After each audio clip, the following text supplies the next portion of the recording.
journalist. We're joined by Dave Jacobson. He's a Democratic strategist and campaign consultant for Shulman Communications. Dave, thanks for coming in. Sure, thanks for having me. We're really down to the business end of the season, if you like, or the start of the business end of the season. Right, exactly. And we're starting to see real differences now between Hillary Clinton and Bernie Sanders on issues like healthcare. We're moving into Iowa, a state where a recent poll said 43% of potential Democrat voters identify themselves as socialists.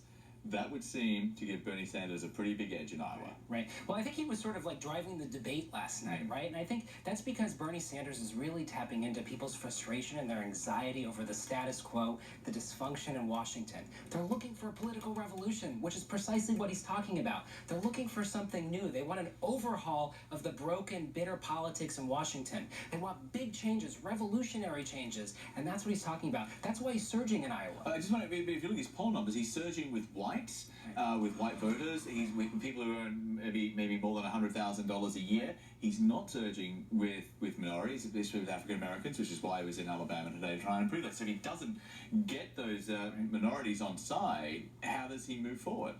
Right, there's no pathway forward. I mean, ultimately, Iowa and New Hampshire are do-or-die states for Bernie Sanders. If he doesn't win both of them, it's game over for him. Hillary, on the other hand, she can still survive if he wins both of them because she's got the southern sort of border, right? She's got South Carolina, other southern states with large African-American populations who really support her campaign. On the other hand, you've got Latinos in Nevada and western states who also are supporting her. She's got big leads in South Carolina and in Nevada. So she's in a position to be successful in the long haul. The question is, can Bernie win those two front states, Iowa and New Hampshire, and propel his campaign forward and appeal to those other constituencies? So this is the thing. If he wins Iowa and New Hampshire, and everyone keeps looking at the polls and says, well, you know, Secretary Clinton's got the African-American votes, she's got the Latino votes, but doesn't that change the dynamic in any way? Doesn't he have momentum? Suddenly everyone's talking about Bernie Sanders, he's a winner, Clinton's a loser, everyone's saying, oh my gosh, this is 2008 all over again.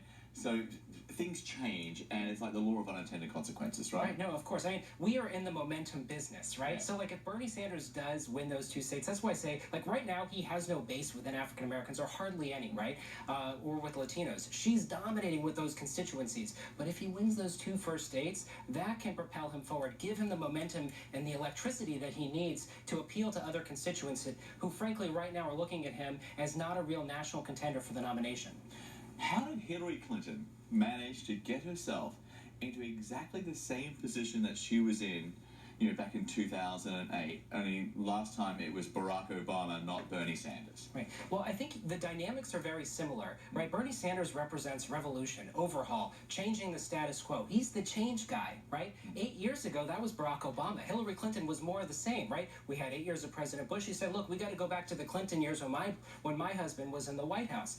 That obviously didn't work. So, and it's not working yet this time around. Her more of the same sort of message isn't appealing to the Iowa voters or in New Hampshire. So she's got to figure out something to sort of break through. He's working. He's a 70-year-old, 72-year-old change guy. I guess so. You know, this is a consistent message, right? You've seen it sort of throughout his career. So he's just pretty authentic when it comes to that stuff. He's the authentic guy. That's the issue. Dave, thanks for coming in. Thanks for having me. I appreciate it. Thank you. And members of Britain's Parliament had an open debate about whether U.S.